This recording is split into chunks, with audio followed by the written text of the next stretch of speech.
ያሰብኩትን ነገር አድርገሽው አይደለም አይደል? አይ አንቺ እንደዚህ አታረጊም እንዴ? ኧረ ምን አሰብሽ? ኧረ ምንም አላሰብሽም። ደንግጠሽ ነው። ግድ የለሽም። አሁን ግቢና ጋሼን አረጋጊያቸው። በቃ ግድ የለም። ኒና ምን ሆነሻል? ቆይ አንቺ ልጅ አታፍሪም እንዴ? እንዴት አባት የሚተኛበት አልጋ ላይ? እሺ ይሁን፣ ሱስ በሩን ቢያንስ አቆልፊም። ይሄንን መቼም ታውቂያለሽ።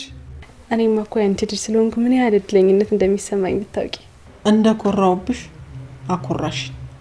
እንደው የሚያኮራና ስምሽን የሚያስጠራ ልጅ ይስጥሽ። አሜን። የኔ እናት ወደ ቤት እንድና ረፍት ዳርግ። እዚህ ምን አረጋለሁኝ? የምር ነው። ቢያንስ ብቸኝነት እንኳን እስከሚለቀኝ ድረስ አብረኛ ቆይም እንዴ? ሙሩ ወደ ሐዋሳ በሄደችበት ሰዓት እናቷም ደስ ቢላት፣ አሁን ላይ ደግሞ ናሆሜ ሄዶ ሰብራይዝ አድርጓታል። ናሆሜ አባቱና እናቱ ደግሞ የሰርጉን ዝግጅት በሚገባ እያጠናቀቁ ነው ያሉት። እነ ጽናትም ሆነ እነ ኪራ ሁሉም ወደ ሐዋሳ ለመሄድ ተነስተው ተዘጋጅተዋል።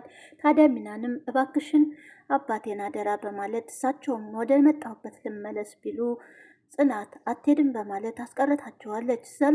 ሰላም ጤና ይስጥልኝ ክብራንና ክብራን የቻናል ቤተሰቦች ሰላማችሁ ይብዛ። በዓለም ዳርቻ ያላችሁ ወገኖቼ ይህን ቻናል ደግሞ ላይክ፣ ሰብስክራይብ እንዲሁም ሸር በማድረግ አበረታቱኝ እያልኩኝ ዛሬው ደግሞ ጽናት ምን ተፈጠረ የሚለውን አስተማሪ እንዲሁም ከገጠር እስከ ከተማ ደስ የሚል አዝናኛ ጓጊ ሆነውን ባለፈው ጊዜ ራኬብ እንግዲህ የሳጆ ሽሽ ሊያጨስ ሲል እጣን ነው በማለት ወደ ቤት አስገብተው ነበረ።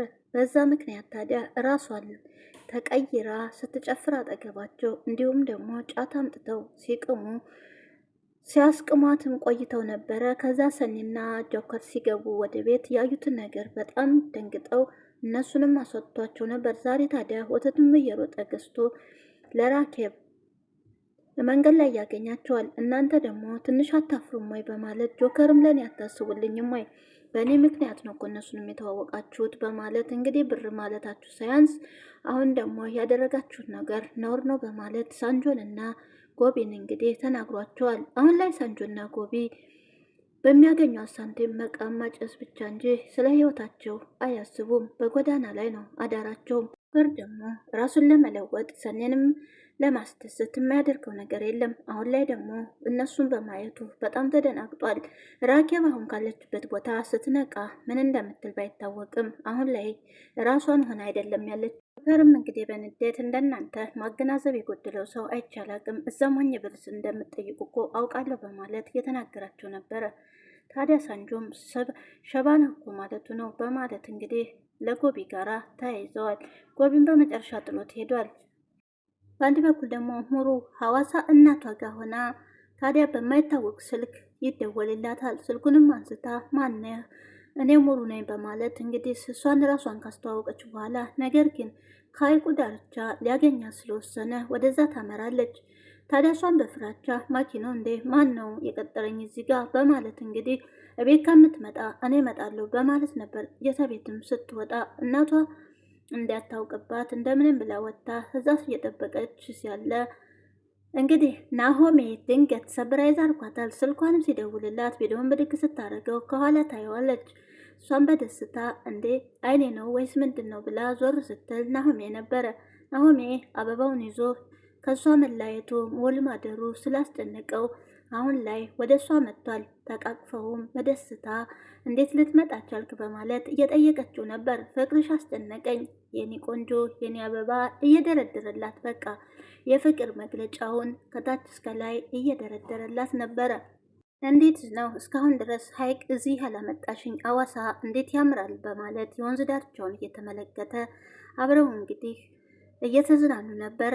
እሱም ታዲያ ወደ ሆቴል ወደ ያዘችለት እንዲሄዱ እቅፍ ያደርጋታል። እረ ሰው ያየናል፣ እዚህ እኮ ገና ላገባ ስለሆነ ነውር ነው በማለት እንግዲህ ሙሽራ ከመሞሸሯ በኋላ ነው ማየት ያለብህ። አሁን እንተ ለምን መጣ ብትለውም ስለናፈቀችው እዛ ደግሞ ቤት ውስጥ ጭር ስላለበት እንደመጣ ይነግራታል። እሷም የያዘችለትን ሆቴል ወስዳ እስከምትጠልቅ ድረስ አብረው ከቆዩ በኋላ እሱም ሆቴል እንዲያድር እሷ ደግሞ ወደ እናቷ ተመልሳለች።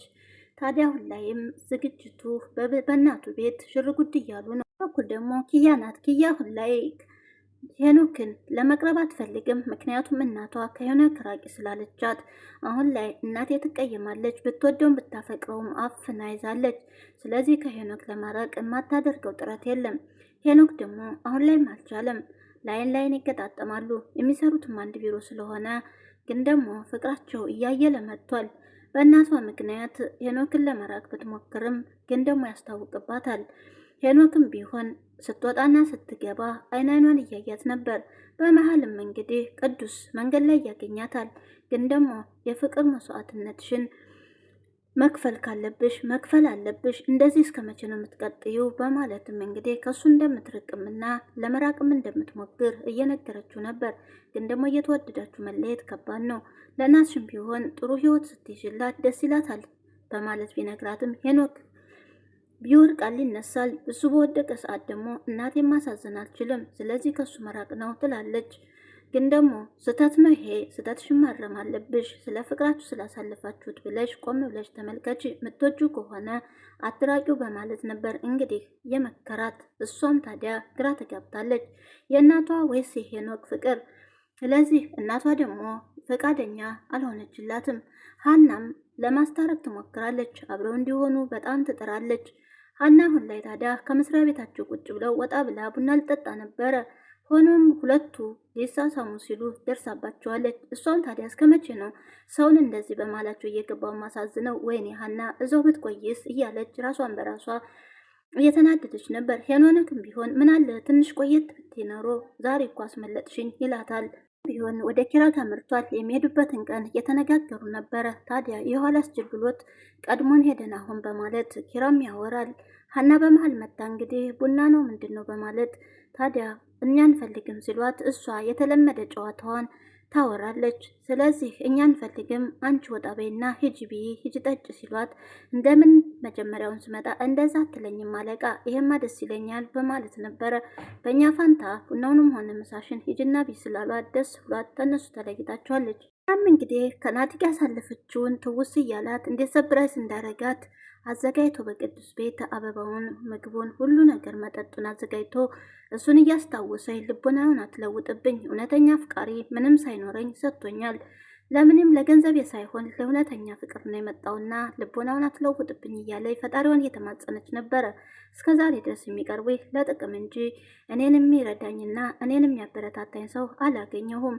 አሁን ግን ናቲ ከጎኔ ለመሆን ተዘጋጅቷል። ስለዚህ ልቦናውን እንደዚሁ አድርግልኝ በማለት ነበረ ልመናዋንም የቀጠለችው። ሳንጆና ኮቢ በመንገድ ላይ ቁጭ ብለው ምሳ እየበሉ ነበረ። ታዲያ ሳንጆ ስለ ራኬብ እያሰበ ነበረ። ራኬብን እንዴት ሸውዷት ቤት እንደገባ ከዛም ደግሞ እንዴት ለምነው በር እንደከፈተላት ስስቅ ስትቆጣው እሱን ሁሉ እያስታወሰ ኮቢ ምግቡን ጥርግ አድርጎ ይበላል። ታዲያ ዞር ሲል ምግብ አልነበረም ነበር። አንተ እኮ ተሳፍረሃል፣ ስለዚህ ምግቡ ሆዴ ውስጥ ገብቷል ይለዋል። እንዴት ዝም ብለህ ትበላለህ በማለት ከፍቶትም ጥሎት እየሄደ ነበረ። ራኬብን እያሰበ ነበረ። ታዲያ ፈገግ እያለ ነበረ። ኮቢም ግን እየተመለከተው ቶሎ ቶሎ ምግቡን በልቶ ጨረሰው።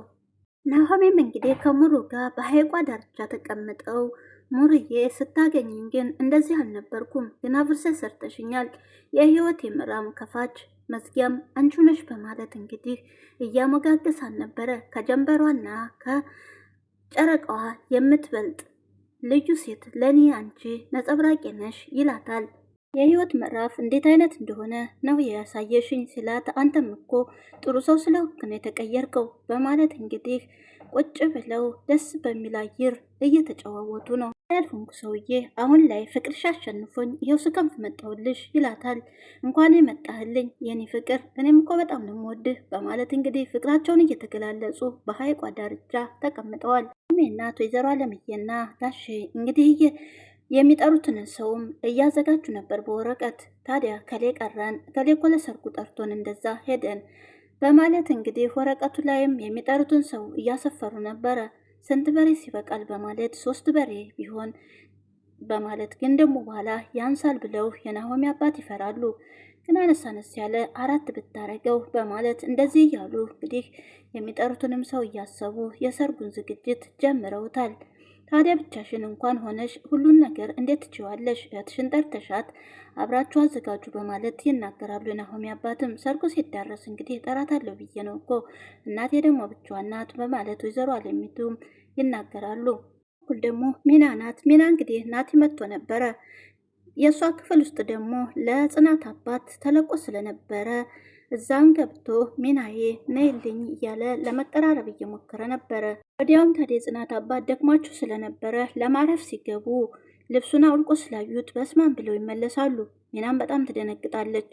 ደንግጣም ትወጣና ታዲያ ወደዛውን ሲመለሱ ከጽናት ጋር አባቷ ጋር ይጋጫሉ። ለምንድን ነው እተኛለሁ ብለኸኝ አልነበርም ወይ ለምን ወጣ ስትለው አይ ምንም መተኛቱማ ደከመኝ እዚህ ልቀመጥ ብለው እሳቸው ምንም ሳይናገሩ ከሳሎን ይቀመጣሉ። ሚናም ወዲያው ተከትላ ትመጣለች። ሚና ምንድን ነው አሁን እኮ አባዬ ልረፍ ብሎ የነበረ ላይሆን የሆነ ነገር አይተው እንዳይሆን በማለት ስትጠይቃትም አዎ እኔና ናቴ በማለት እንግዲህ እሷ ምንም አላረገችኝ እኔ ደክሞኝ እንጂ መተኛቱ ውጭ ብቀመጥ ይሻላል ብዬ ነው የተመለስኩት ሀሳቤን ቀይሬ ነው ይላሉ። ጽናትም ወዲያው ስታፋጥጣት ተናቲ ጋር ስንቀራረብ አዩን ድንገት በማለት እንግዲህ ትነግራታለች። ጽናትም ታዲያ ተቆጥታለች። ትልቅ ሰው ባለበት መጠንቀቅ አለብሽ፣ እንደዛ አይነት ነገር እንዴት ታደርጊያለሽ? በማለት እዚህ ቤት እንዴት ይደረጋል? በማለትም ቁጣዋን ሰንዝራለች። ሚናም ታዲያ የማይደገም ነው ይቅርታ፣ ድንገት መጥቶ ነው እኮ ነይ ሲለኝ ቀረብ ስንቀራረብ አዩን በማለት ትናገራለች። ጽናት እንግዲህ ማስጠንቀቂያ ሰጥታታለች። እንግዲህ ባደረገው ነገር ደንግጦ ጥሎ ነው የወጣው። ግን ደግሞ ጥሩ ነገር አላደረገም። ምክንያቱም የሰው ልጅ ነውና ሰው ባለበት ጋር እንዴት እንደዛ አይነት ነገር ነይ ቅረቢ ማለት አልነበረበትም። የጽናትም አባት እንግዲህ ወደ ሀገራቸው ለመመለስ እየነገሯት ነበረ። ስለዚህ ሽማግሌ ሆነኝ ስለኝ ናሆሜ እንደማልችል ነግሬዋለሁ። አሁን ላይ ደግሞ አንቺ መቅረት የለብሽም ሂጅ ይሏታል። ጽናት ደግሞ አባቷን ጥላ መሄድ ከብዷታል። ግን ደግሞ የጽናት አባትም እንድትሄድ ነግሯታል። በቃ እኔ ያልሄድም ብዬ ብቀር ደግሞ አንቺን ላስቀር ነው ወይ ወደ ሀገሬ መሄድ አለብኝ ቢሏትም እሷ ግን እንዲሄዱ አልፈቀደችላቸውም። ሚና አለች በማለት ግን ደግሞ ሚናን ተናግረሻት ነው ወይ? አንገቷን እኮ ቀርቅራ ነው የምትሄደው፣ አፍራ ወጣት ናት አትናገሪያት በማለት የጽናት አባትም እንግዲህ አረን ያልተናገርኳትም ግን ደግሞ አደራውን ለእሷ ስለምሰጥ እሷ አለች አይደብርም አባቴ ቶሎ ነው የምንመለሰው በማለት አባቷን አሳምና እንዳይሄዱ አድርጋቸዋለች። ሚናንም ቢሆን አደራ ሰጥታለች።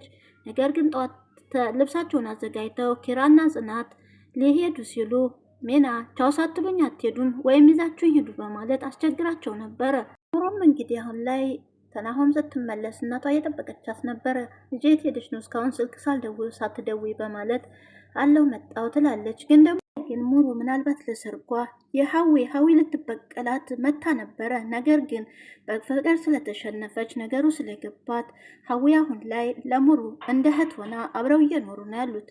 ግን ደግሞ ወንድሟ ለምን መጣሽ በማለት ሊበቀላት ይፈልጋል። ወንድማችን ገለሽ ሄደሻል ተብሎ አልነበረም ወይ? አሁን ምን ልትሰሪ መጣሽ ቢላትም ያለፈ ታሪክ ነው፣ እኔ ደግሞ እንደዛ ይፈጠራል ብዬ አላሰብኩትም፣ እባክህ ትሆኝ፣ እኔ እኮ ምንም አላደረግኩትም፣ እንደዚህ ደግሞ ያደርጋል ብዬ አላሰብኩትም በማለት ትነግረዋለች። ሀዊ እሷ ጋር እንደሆነች ወንድሟና ቤተሰቧ አያውቁም።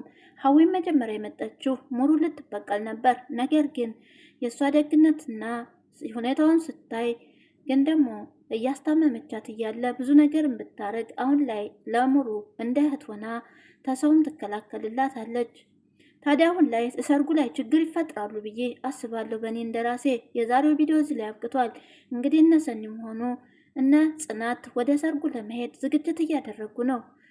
ሰርጉስ በሰላም ተጠናቆ ሙሩና ናሆሜ ይጋቡ ይሆን? ቀጣዩን እንግዲህ አብረን እናያለን። የዛሬው በዚሁ ተጠናቋል። በያላችሁበት ሰላም ሆኑልኝ ወገኖቼ። ላይኳን፣ ሰብስክራይብ እንዲሁም ሸር በማድረግ አበረታቱኝ። ባይ ባይ።